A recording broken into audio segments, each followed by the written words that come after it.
Ok, bueno, vamos a empezar entonces conceptos básicos. Materiales de construcción. Vamos a ver, iniciamos con las preguntas. José, ¿qué te imaginas vos que son los materiales de construcción? ¿Qué te dice el nombre materiales de construcción? Este, yo pienso que son lo que usamos a la hora de una construcción, como el cemento, la arena, el piedrín y la piedra y eso. Ok, gracias, muy bien. Katy, ¿qué pensás vos que también son los materiales de construcción? Pues más que todo son los materiales que nos ayudan a hacer una edificación, así como en la que estamos ahorita, Ajá, paredes, eso.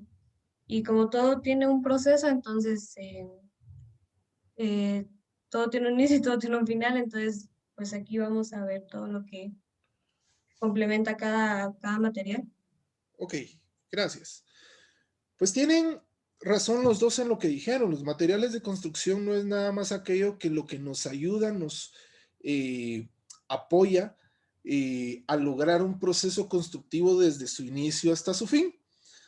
¿Cuál es ese proceso constructivo? Bueno, muchas veces si ustedes han ido a campo o si ustedes han tenido la oportunidad de ver una construcción, yo siempre lo digo, los ingenieros y los arquitectos somos como los magos del mundo, porque no hay nada en un terreno y al año ya hay algo edificado, ¿verdad?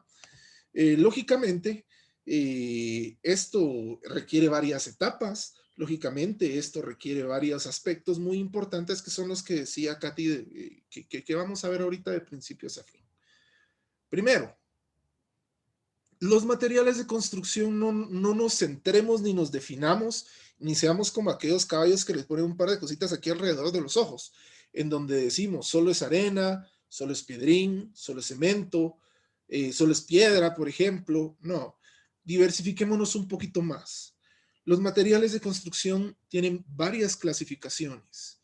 Los materiales de construcción son materiales tanto fundamentales como no fundamentales. ¿Por qué? Un material fundamental para cualquier tipo de construcción, por ejemplo, es un aglutinante. En este caso podemos hablar del cemento. Sin el cemento nosotros no podemos fabricar concreto, no le podemos dar la resistencia a un elemento estructural y en su momento pues no nos serviría de nada hacerlo con yeso, por ejemplo, en lugar de cemento, porque el yeso tiene otras propiedades totalmente distintas. Ojo ahí, materiales fundamentales. ¿Qué pasa entonces con los materiales no fundamentales o los materiales generales? ¿Alguien me puede dar un ejemplo de un material general o un material no fundamental?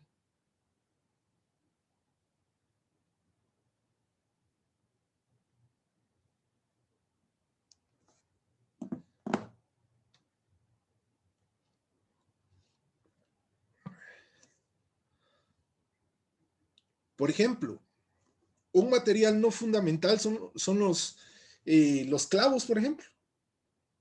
¿Acaso un clavo tiene que tener un periodo de vida útil mayor a 20 años? No. Un clavo, por muy sencillo que se escuche, ¿para qué nos sirve? Solamente para sujetar una estructura a otra. Ojo, ¿es un material que nos ayuda a edificar cierta estructura? Sí, sí nos sirve y nos sirve bastante, porque sin los clavos no podríamos encofrar, no podríamos entrar, no podríamos colocar el puenteado para la cimentación, por ejemplo, ¿sí? Pero es un material que no es fundamental que su vida, su periodo de vida útil sea muy elevado. Ahí entro a un concepto bastante interesante y a lo cual lo vamos a ver en cursos más adelante, pero necesito que lo chequemos desde ahorita, que tengamos este plus, al cual nosotros le vamos a llamar la ductilidad y la fragilidad de los materiales de construcción.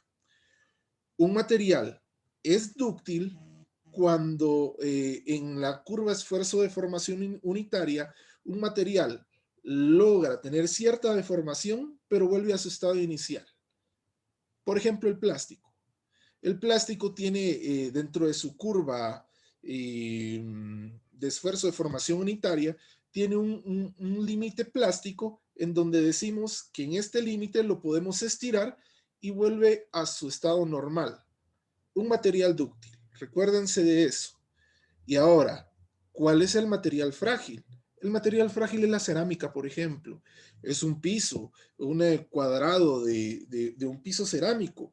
¿Qué pasa? Si yo le pongo un poco de esfuerzo para poder querer quebrarlo o lo tiro hacia una piedra, muy seguramente se va a quebrar. Quiere decir que es un material frágil. Tiene muy poca deformación para la cantidad de esfuerzo que requiere este material. Solo pongamos atención en esos conceptos. Más adelante nos van a servir.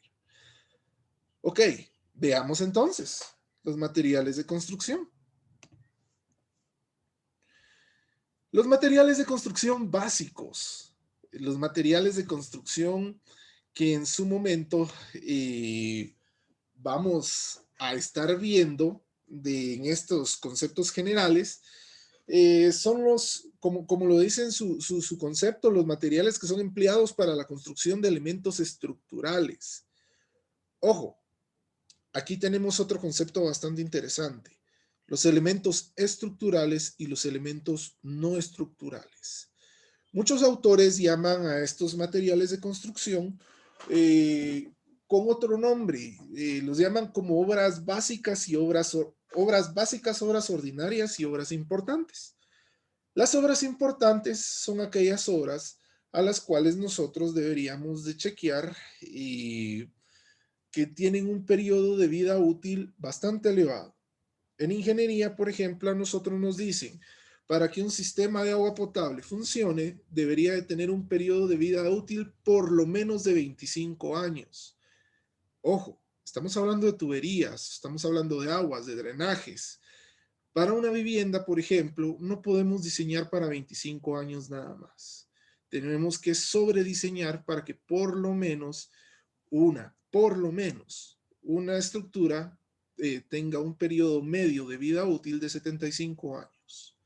¿Sí? Obras importantes, estoy hablando de losas, vigas, zapatas, muros, ventanas, bueno, tal vez ventanas no tanto, pero ya obras que generen una alta protección hacia la estructura que estamos trabajando. Las obras importantes, las obras ordinarias, por ejemplo, una obra ordinaria podría ser, ¿qué les digo yo? Las ventanas, las puertas, lámparas, instalaciones eléctricas, instalaciones hidráulicas, aquellas que pueden ser sustituidas fácilmente conforme vaya pasando la vida útil. Por ejemplo, una ventana, hablábamos del material dúctil.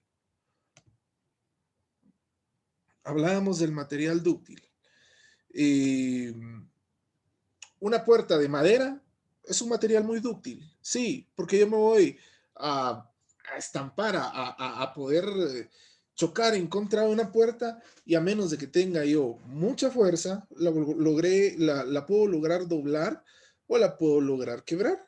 Sin embargo, en su momento, pues más puede ser que me pueda lastimar yo que pueda hacerle daño a la puerta.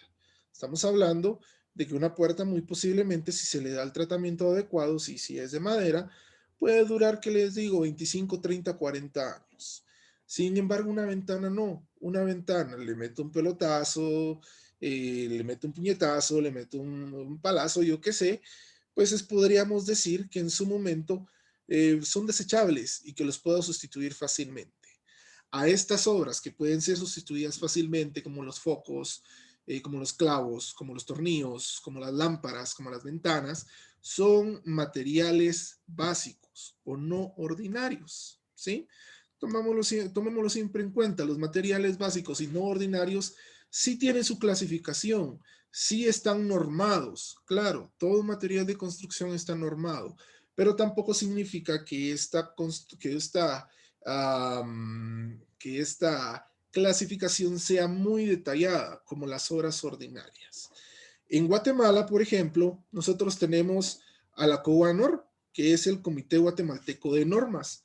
Este comité está creado para dos funciones en específicas. La primera, determinar las normas puntuales específicas a las cuales vamos a someter a diferentes materiales de construcción, primero. Y segundo, determinar si la calidad de los materiales que se están haciendo, se están fabricando en Guatemala, son buenos. Por ejemplo, yo que trabajo mucho en el ámbito de la construcción, me he dado cuenta en la municipalidad a veces hacemos inspecciones a ciertas edificaciones y, por ejemplo, nos dice una persona, mire, ingeniero, fíjese que mi construcción fue hecha hace 50 años. Y resulta que al momento de ver las corrugas de una barra de acero, no corresponde a las corrugas de una barra de acero de hace 50 años, sino corresponde a una de 15, 20 años. ¿Sí? ¿Cómo sé yo la edad de estas corrugas? No puedo usar químicos. Tampoco vivía hace 50 años como para decirles sí, así eran. Pero la Cowanor ha creado las NOG y las NTG, que en su momento pues nos dan parámetros de cómo deberían ser ciertas corrugas para determinar las edades aproximadas de los materiales, en este caso del acero, que eso en su momento lo vamos a ver también, ¿no? Como les decía, el COGUANOR, que es el Comité Guatemalteco de Normas, creó las normas NTG, que son las normas técnicas guatemaltecas. Estas son totalmente gratuitas. Si gustan, ustedes las pueden empezar a descargar de internet. Es parte de una investigación que vamos a hacer un poquito más adelante. Están en la página del Instituto del Cemento del Concreto de Guatemala, del ICCG. Está en la parte de aquí. Eso pueden poner ustedes en su buscador de Google solo Coguanor y ahí les sale la página web de Coguanor.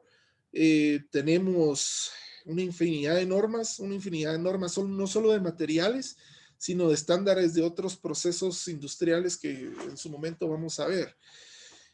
¿En dónde se fundamentan estas normas NTG? Bueno, las normas técnicas guatemaltecas o las normas obligatorias guatemaltecas, que son las NOG, se basan en dos normas que he visto, bueno, son tres normas, pero ya una está más desactualizada. Son normas inglesas, son normas japonesas que están un poquito fuera de nuestro control, y en normas americanas.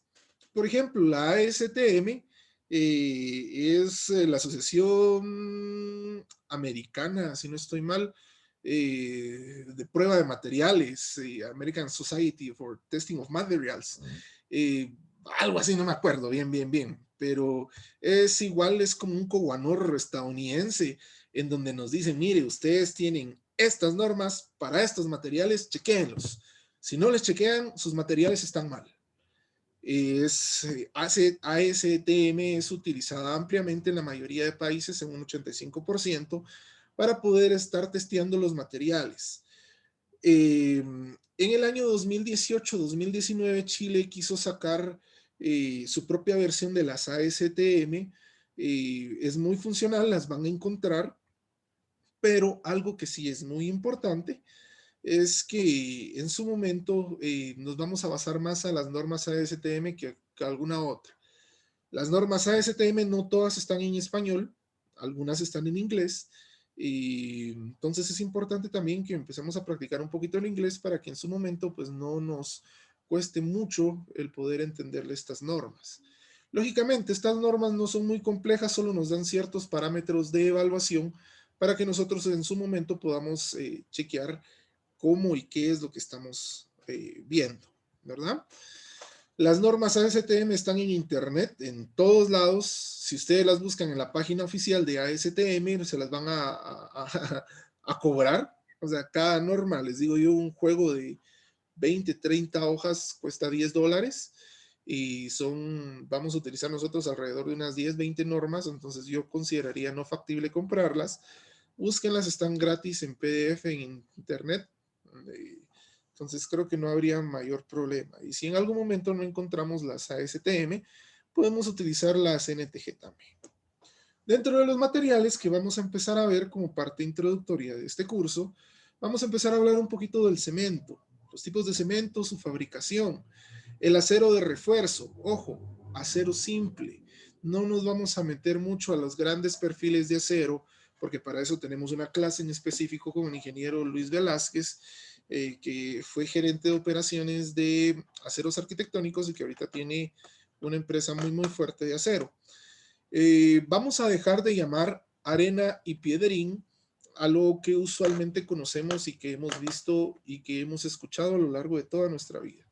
Nos vamos a poner un poquito más técnicos y vamos a llamarle agregado fino a la arena y agregado grueso al piedrín. Por favor, vamos a ver un poquito de aditivos. Vamos a platicar con la ingeniera Brenda Barrios, que trabaja en SICA, es muy, muy buena. Nos va a hablar mucho sobre los aditivos. Vamos a ver un poquito también sobre los bloques de concreto y bloques de adoquín. Y vamos a ver un poquito también sobre los morteros de pega de bloque. En algún momento se deberían de utilizar para que tengamos una correcta aplicación de nuestros materiales. Ojo, todo esto está fundamentado en todas las normas. Hay algo que a mí me causa un poquito de duda siempre, cuando no de duda, sino un poquito como de piqui, del poder ver la parte de morteros. Un mortero de pega de bloque es lo que va en medio del bloque, la sisa, lo que le llaman muchos, que en su momento, pues, vemos a los albañiles con el gran caso de madera, de mortero, y cuando se van a refaccionar, por ejemplo, y después regresan, se les secó, ¿qué hacen? Echarle un poquito de agua y lo revuelven y lo vuelven a echar y así se va toda la casa. Ojo, esa fue la principal falla en elementos no estructurales durante los terremotos del 2012 y 2014 aquí en San Marcos, que los morteros de pega de bloque no tenían la adherencia suficiente para poder transmitir las cargas de una manera adecuada, cargas horizontales y verticales. En su momento vamos a ver por qué les estoy hablando de cargas y elementos estructurales. Veamos entonces, ¿qué es el cemento? Bueno, el cemento es un material inerte, es un material que podemos fácilmente conseguir en la naturaleza. Claro, lleva un proceso químico no muy complejo, pero que sí en su momento debería de ser regulado. El cemento es una mezcla de piedra caliza y arcilla, sometida a calcinación y molida, que posee la propiedad de endurecerse al contacto con el agua. Eso nos dice la definición del cemento. El cemento es un poco más complejo que eso. Si ustedes se dan cuenta, en Guatemala tenemos 3 grandes fábricas de cemento, bueno, por lo menos las 3 más grandes que yo conozco. La primera se ubica en La Pedrera, zona 6, en Ciudad de Guatemala. No es, creo que desconocimiento de nadie, que es Cementos Progreso quien explota esa cantera. Es una cantera muy, muy grande. Ahí sacan mucha piedra caliza de muy buena calidad. Y que en su momento, pues, esta lleva cierto proceso para que pueda ser convertida a cemento. La segunda, que no la fabrican directamente o que no solo solo extraen prácticamente el material inerte, que se ubica en el cantón Xecaracoje, en Xela, donde está Greca. Ahí explotan también un poquito de piedra caliza y arcilla, la mayor parte por ser suelo rocoso o volcánico. Se utiliza para agregado grueso y agregado fino, pero hay una cierta parte que se la llevan hacia Guatemala también para que pueda ser utilizado en Cementos Progreso y ser transformada en cemento, ¿no? Y luego de esto, pues tenemos en la costa sur al cemento regional, que también ya encontró una buena fuente de piedra caliza, donde está explotando ellos mucho el cemento regional, que es también, tal vez no es bueno decir marcas, pero es bueno, no me quejo de eso, ¿verdad? La fabricación del cemento, ¿cómo es? Bueno, la fabricación del cemento es un poco compleja. Primero tenemos que encontrar una buena cantera de piedra caliza, que debe tener ciertos estándares muy puntuales que los vemos normados en la norma ASTM C150, en donde en su momento no tenemos que tener presencia de material vegetal, por ejemplo, no tenemos que tener presencia de limos, no tenemos que tener presencia de arcillas, tiene que ser una piedra caliza como tal, ¿sí? Estas piedras calizas, o esto lo que hace, por ejemplo, X o Y empresa dedicada al cemento, las extrae de una forma industrial, triturándolas, ¿sí? Salen los bodoques de piedra en una cinta transportadora, que les digo yo, no son piedrecitos o piedrecines así de 2 o 4 pulgadas, son piedras grandes que los transportan del lugar de producción natural de la caliza hacia unos hornos industriales. En estos hornos industriales lo que pasa es que se les analiza si la cantera lógicamente contiene arcilla, pues solo se les agrega cierta parte de arcilla. Si en su momento no contiene nada de arcilla y contiene limos, por ejemplo, entonces las rocas se empiezan en el proceso de transformación de lavado, es un lavado a presión, el que se hace para quitar la materia vegetal, la materia lima, la materia arcillosa, o perdón, la materia arenosa para posteriormente agregarles la arcilla. Cuando ya tenemos todo esto junto, los llevamos a unos hornos gigantes. Si ustedes se han dado cuenta, en zona 6 hay como unos tambos gigantes, como que si fueran de harina. En estos así hornos, en estos hornos, pues lo que hacen es calentar la piedra en grandes proporciones o en grandes temperaturas para que en algún momento pase de un estado sólido a sólido netamente, como una roca, a un estado semicalcinado. ¿Por qué semicalcinado? Porque entonces luego de eso proviene o viene una parte al que se le llama la molienda, o es decir, cuando se empieza a moler la piedra. Hay unos rotomotores gigantes que lo que hacen es presionar la caliza y la arcilla hasta el efecto de eh, llevarlos a un punto en donde ya puede hacer solo un polvo muy, muy fino, donde ya debido al proceso de calcinación se ha evaporado todo el agua y eso es lo que nos da a nosotros las propiedades para que cuando esté en contacto con el agua pueda ser un material duro como la roca otra vez. Lógicamente, esto se los hablo muy a grosso modo. Lleva mucho proceso aún. A esta mezcla entre piedra caliza y arcilla que se calcina se le llama clinker. El clinker no es nada más que el estado sólido, como les decía, de la piedra caliza y de la arcilla previo a ser molido.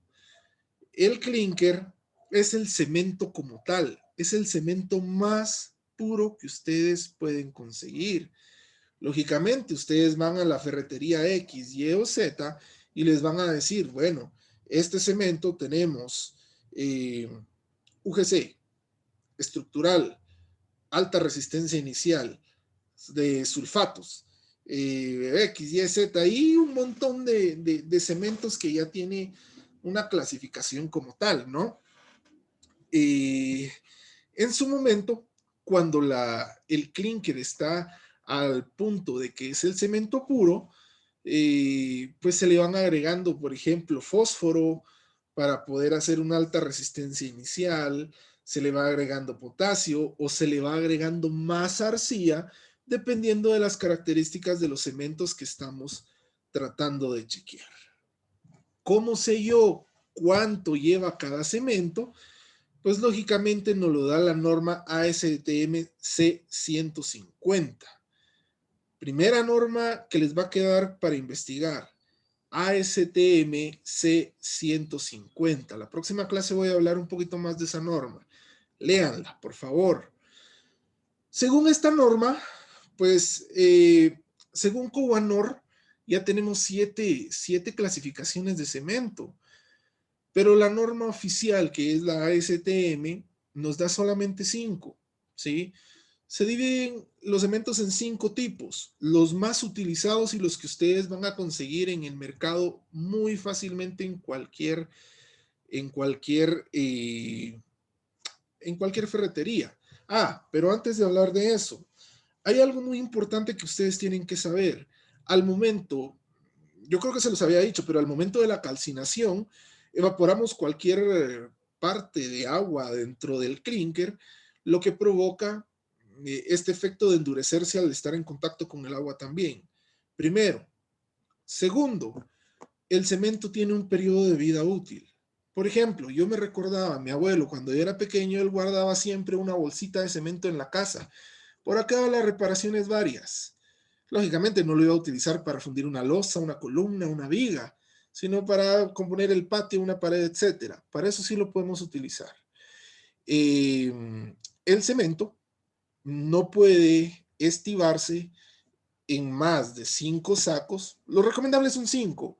Hay personas que lo meten hasta 7, hasta 10 sacos, pero ya evitamos que el aire siga circulando y entonces se nos empieza a humedecer y a endurecer, ¿sí?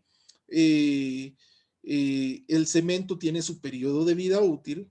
No podemos comprar, por ejemplo, a ver, yo tuve un cliente que me decía, mire Inge, ¿cuánto es de arena? No, ¿cuánto es de cemento y cuánto es de hierro? Porque lo voy a empezar a comprar, así cuando empiece a construir ya no es muy fuerte el gasto. Y yo le decía, mire, hierro si quiere cómprelo, de que se le va a oxidar, se le va a oxidar, pero el cemento sí no, porque él no tenía pensado empezar a construir 2 o 3 meses, él tenía pensado empezar a construir un año, año y medio después de que fue mi cliente, por ejemplo, ¿sí? Entonces, uno tiene que tener en cuenta que el cemento se estiva de una manera especial, se deja de separación de una manera especial y se guarda o almacena en una manera especial X o Y determinado periodo de tiempo. ¿Dónde me dice a mí cuánto, cómo y de qué manera debo estivarlo, guardarlo y almacenarlo? En la ASTM C150. Sí, entonces por eso es muy importante que la lean. Primero. Segundo, hay unos folletos, se llaman los folletos de Don Milo, por cuestiones de que cuando me vine para San Marcos otra vez no sé dónde los dejé, pero los voy a buscar. Ahí nos dice, por ejemplo, las estivas de el cemento. Estivar, vamos a ver, están muy cagaditos. Para Mario, por favor, ¿qué significa estivar?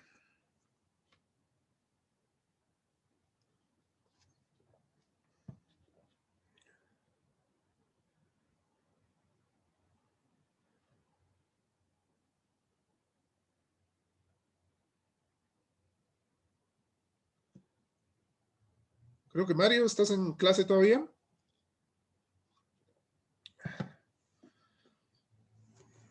Inge, ¿Qué significa estivar para vos?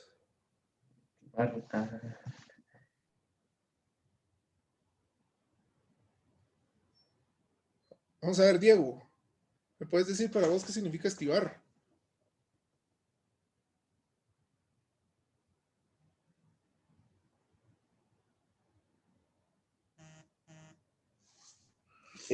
sería la distribución que le estamos dando al material.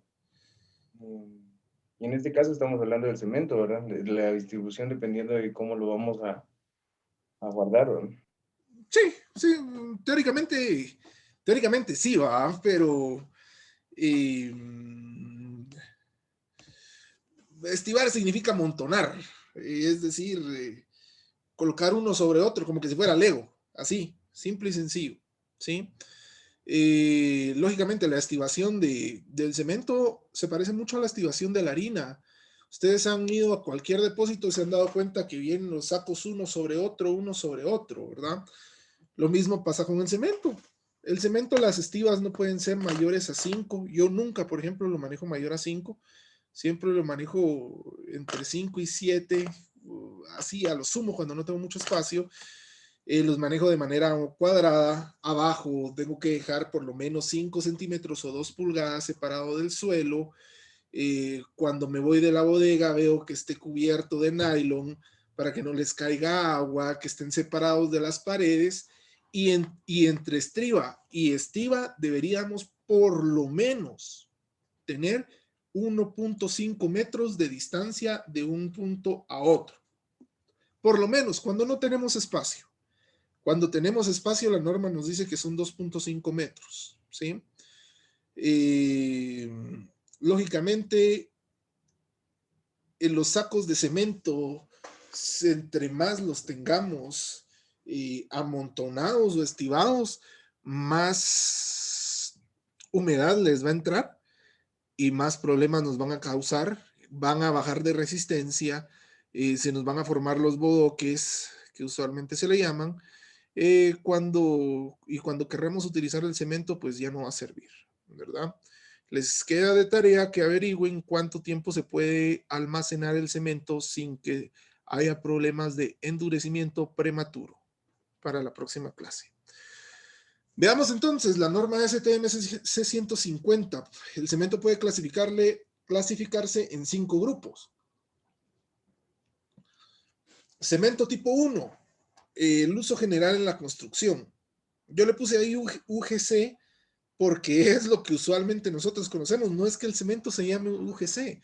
UGC le puso Cementos Progreso, ¿sí? Pero pues un cemento 4000, un cemento que a sus 28 días logra una resistencia de 4000 PSI. Recuérdense, el cemento se utiliza para hacer concreto y el concreto, su unidad de medida siempre va a ser la resistencia a la compresión, usualmente, ¿verdad? En un 80% de veces. El uso de la compresión. ¿Y cómo lo medimos? Lo medimos de 2 maneras, por kilogramo sobre centímetro cuadrado, o lo medimos con PSI, que serían libras sobre pulgada cuadrada. Cuando digo resistencia, estoy hablando de resistencia a la compresión. A 28 días, que es el periodo de fraguado, tendríamos que tener el 100% de resistencia a la compresión. Si yo les digo un cemento 4000, estoy hablando de un cemento de 4000 PSI, ¿verdad? Solo para dejarlo claro. El tipo 1 es el uso general para la construcción, el que utilizamos en cualquier tipo de construcción ordinaria o normal, ¿verdad? Tenemos diferentes marcas, tenemos Cementos Progreso, Cemento Regional, Cruz Azul, hay uno que viene ahora que se llama WP, que es malísimo, pero que mucha gente lo está usando por lo barato. Y así les podría yo decir una infinidad de marcas, pero no es ese el objetivo. En el cemento tipo 2 tenemos el cemento de moderada resistencia a sulfatos. Ok.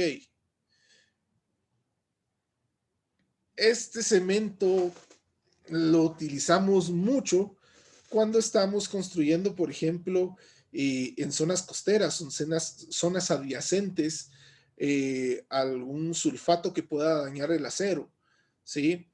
El cemento tipo 2 no se consigue fácilmente, pero con ciertas llamadas telefónicas se puede conseguir en las distribuidoras oficiales. ¿Por qué moderada resistencia a sulfatos? Por ejemplo, en su momento podríamos chequear una construcción que no se encuentra a orilla de una playa, por ejemplo, sino estamos hablando a unos 500 metros de la playa, pero que todavía puede tener brisa marina, que la brisa marina tiene sulfatos, tiene sales que logran corroer el acero y el concreto, y en su momento puede dejar expuestos nuestros elementos estructurales a algún daño un poquito mayor. Este cemento sí se le conoce como cemento MS, así para cualquier tipo de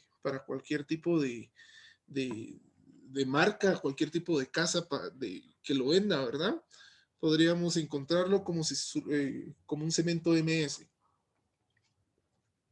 Ahora, muy bien, en el cemento tipo 3 tenemos un cemento de alta resistencia inicial, o los cementos ARI que se le llama. Por ejemplo, le voy a preguntar a alguien que hay por aquí que no estuvo al inicio, a Mariana Orozco. ¿Cuándo utilizarías un cemento de alta resistencia inicial?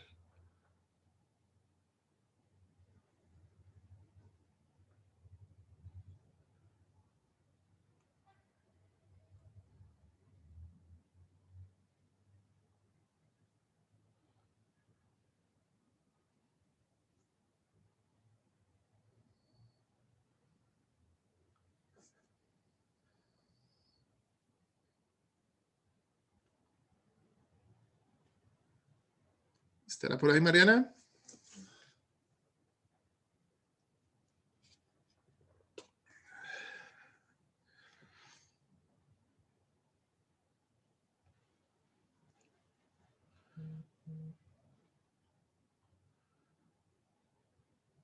Vamos a ver, no sé a quién no le he preguntado también. Creo que a todos, pero bueno.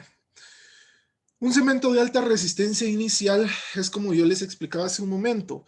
Un cemento que necesitamos que su resistencia a los 7 días empiece a dar ya efectos de un 80-90%.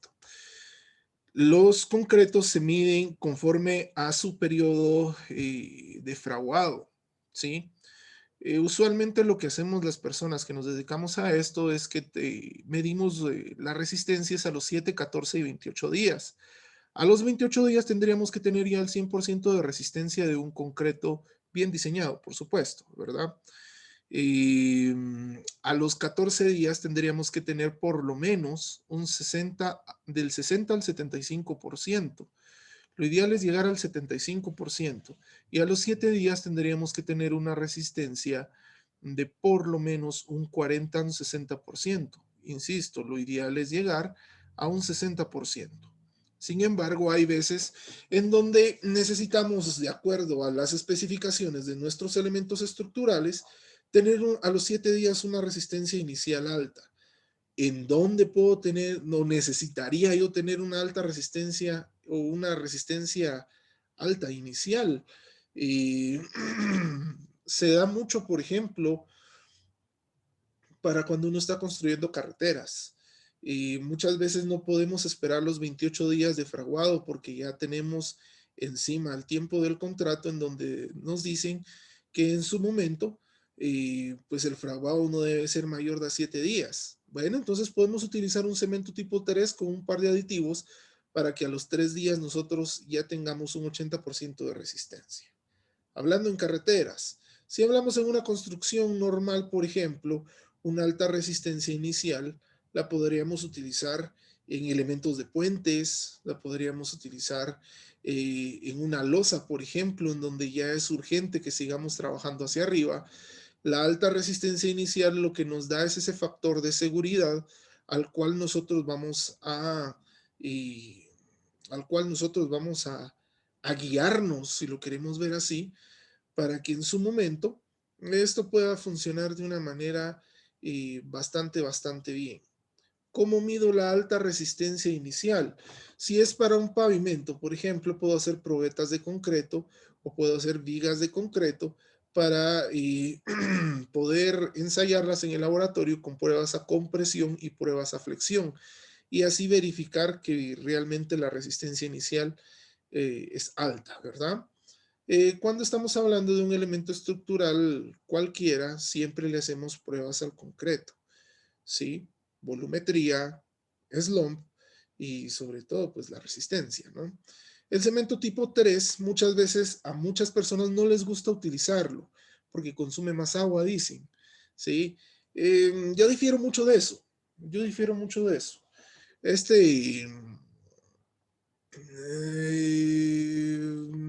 prefiero siempre utilizar más aditivos que nos eleven la resistencia inicial del concreto y no utilizar otro tipo de cemento, ¿verdad?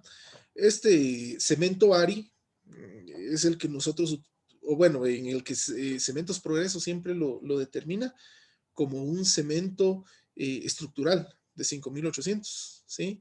Es decir, algo que nos va a dar un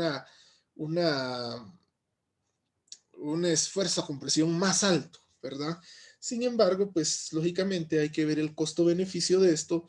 La ingeniería se basa mucho y la arquitectura se basa mucho en costo-beneficio y en su momento puede que nuestro beneficio sea muy alto, sea muy bueno, pero el costo también va a subir. Entonces muchas veces yo he optado mejor a que en su momento utilizar aditivos que me bajan el precio de producción del concreto y me dan la misma o mejor función que utilizar un cemento tipo ARI, ¿verdad?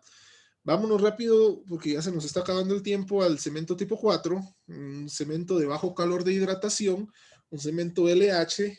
Este bajo calor de hidratación usualmente lo utilizamos cuando no tenemos mucha agua disponible, ¿sí? Cuando necesitamos que sea, por ejemplo, un concreto autocompactable, cuando necesitamos que sea un concreto fluido sin necesidad de utilizar mucha agua.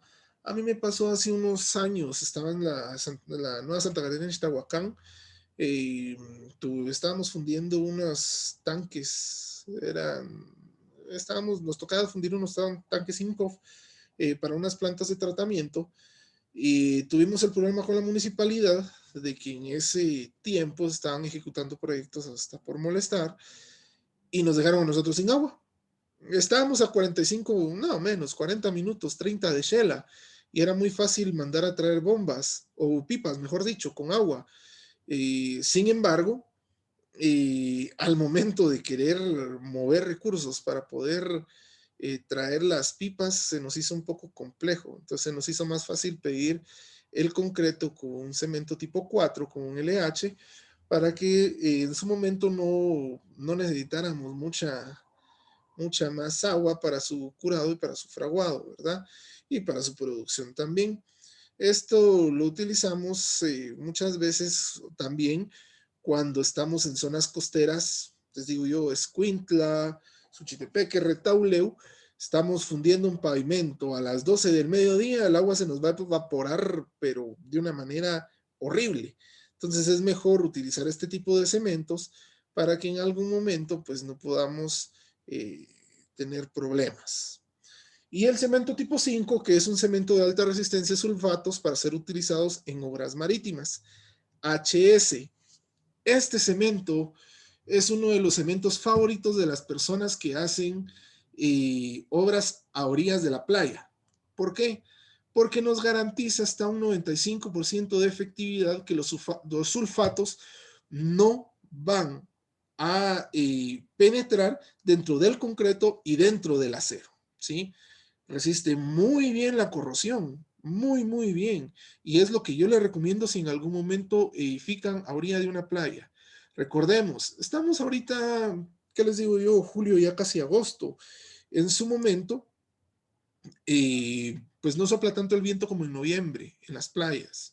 Conforme vaya soplando más el viento, las estructuras van a ser más vulnerables ante la corrosión de las sales del mar. Entonces, si podemos utilizar un cemento tipo HS, sería lo ideal. Tanto el tipo 2 como el tipo 5 son altamente resistentes a la corrosión. Lógicamente, el tipo 5 es más resistente a la corrosión que el tipo 2, ¿verdad? ¿Tiene un costo elevado? Sí, tiene un costo elevado inicial. Sin embargo, es mejor que ustedes cuando estén diseñando su mezcla sepan bien que esto les va a garantizar que en algún momento el periodo de vida útil, si era de 70 años, lo vamos a mantener en 70 años y que no vaya a ser como que si fuera, ¿qué les digo yo? Un periodo de vida útil de 25 años por corrosión. Recuerdo, en el puerto de San José hay un hotel abandonado, se llega ahí solo por medio de lancha. Yo me recuerdo haber visto un video en YouTube de esa parte, donde unos chavitos van y van a tomarse fotos al hotel abandonado. Esos hoteles abandonados tienen 25, 30 años. Se notan los pilotes de la cimentación y se notan todavía que no tienen un riesgo muy alto, pues si no ya los hubiera botado con red también, ante la corrosión, a pesar de estar a orillas del mar. ¿Cuál fue, me imagino que el éxito de ese tipo de estructuras, aunque ya estén en abandono? Pues haber utilizado un cemento altamente resistente a la corrosión. Lógicamente, les estoy hablando de elementos arquitectónicos o elementos de una utilidad ordinaria. También lo podemos ver que lo podemos utilizar en acueductos, lo podemos utilizar en puentes. Usualmente cuando nosotros vemos tubería de concreto normada, porque sí hay una tubería normada, siempre se utiliza para su fabricación el cemento tipo 5, porque no sabemos de en qué manera va a ser utilizada dicha tubería, ¿no? Y si va a tener contacto con sulfatos. Usualmente, el cemento tipo 2 se utiliza también para hacer las tuberías de esas de concreto que vemos en las calles que está poniendo X o Y empresa que tampoco no son muy buenas utilizarlas, ¿verdad? Pero que más adelante vamos a ver el por qué. En resumen y en conclusión de la clase, el cemento es un aglutinante. Primero, ¿por qué aglutinante? Porque para producir el concreto necesitamos algo que amarre el agregado fino con el agregado grueso, aplicándole agua, lógicamente, en su estado más puro. El cemento lo podemos modificar a nuestro gusto, a nuestro antojo y a nuestro parecer mediante los aditivos o mediante su fabricación directamente. Es ahí donde entra ya la norma ASTM C150. Segundo, tercero, el cemento debe de tener un cuidado muy específico al tener el contacto con el agua, debido a que entre más contacto con el agua tenga, menos resistencia va a tener el concreto en el que se esté utilizando, ¿sí? Más adelante vamos a ver el por qué. Entonces, jóvenes, no sé si habrá alguna pregunta.